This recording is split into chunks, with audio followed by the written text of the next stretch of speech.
And in our top business story, the chairman of Dubai Airport said he is confident that the Emirates International Airport will see 70 million passengers this year despite the recent runway closures. In the August edition of Via Dubai, the official bilingual newsletter of Dubai Civil Aviation Authority, His Highness Sheikh Ahmed bin Saeed Al Maktoum, president of the authority and chairman of Dubai Airports, stated that this year's performance will see Dubai International move closer to becoming the world's #1 airport for international passengers. As airlines used bigger aircraft where possible and load factors were higher than usual, the actual reduction in seat and passenger numbers was calculated to be less than 26% during the 80-day repair program. His Highness added that the next project set to be completed is Concourse D, which will be connected to an existing terminal by automated train and is due to open in the first quarter of next year.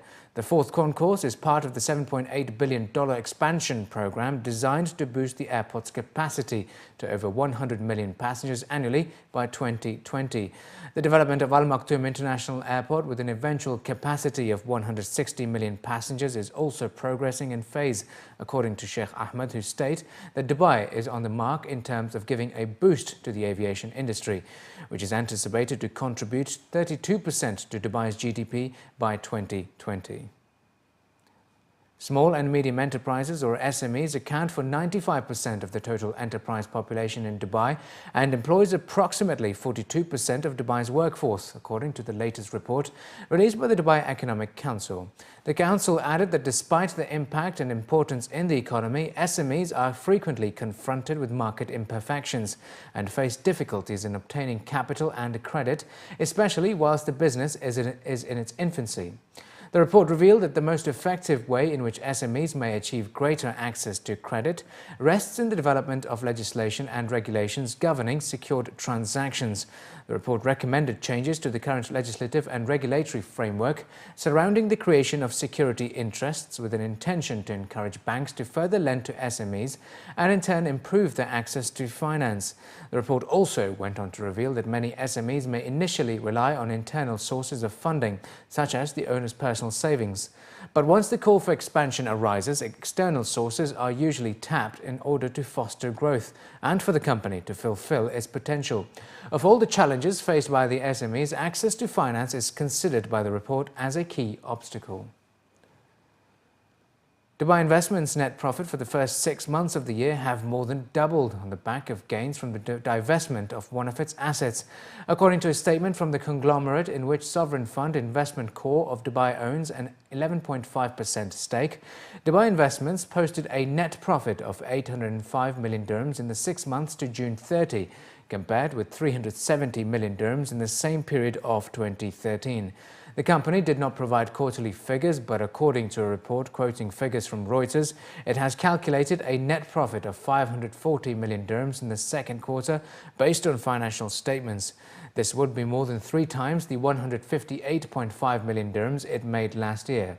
In May, Dubai Investments divested a 66% equity stake in its wholly owned pharmaceutical unit, Global Pharma, to an investor group led by French drug maker Sanofi. This contributed a profit of 472 million dirhams for the first half period, according to the statement. Markets closed the week on the back foot as a host of economic data from the US saw large inflows into the US dollar and kept higher yielding assets in check. Friday's US non-farm payroll report came slightly weaker than expected, and following Fed Chair Janet Yellen's comments on Wednesday, this triggered a rather large-scale sell-off. In her comments, Yellen tied any future rate hikes to the condition of the US labor markets, and the most recent weaker-than-expected reading scaled back market expectations of a rate hike sooner rather than later. To find out more about this and to look at what to expect in the week ahead, we earlier spoke to Gaurav Kashyap, the head of futures at Al Pari Middle East. Well, we saw markets close the week on a very negative note following a slightly weaker than expected US non-farm payroll report this Friday. Now, the figure came in at a pretty robust 209,000 new jobs. That was slightly below expectations of 238,000 new jobs, and hence we saw the sell-off. Now, what's important to note, the positives from this report did show that it was the 6th consecutive month where we saw job gains in excess of 200,000. That's a first since 1998. We did see the unemployment rate increase slightly by 0.1%, but this was off the back of an increase in the labor labor force participation rate. So an increase in the labor force participation rate is of course positive, which shows that more people are actively joining the labor force. Overall, the figure did have some negative consequences on equity markets. The US dollar did gain on the news. But overall, we did also see the euro trading near 10-month lows, and we did see it break and conclusively close below 1.34 levels.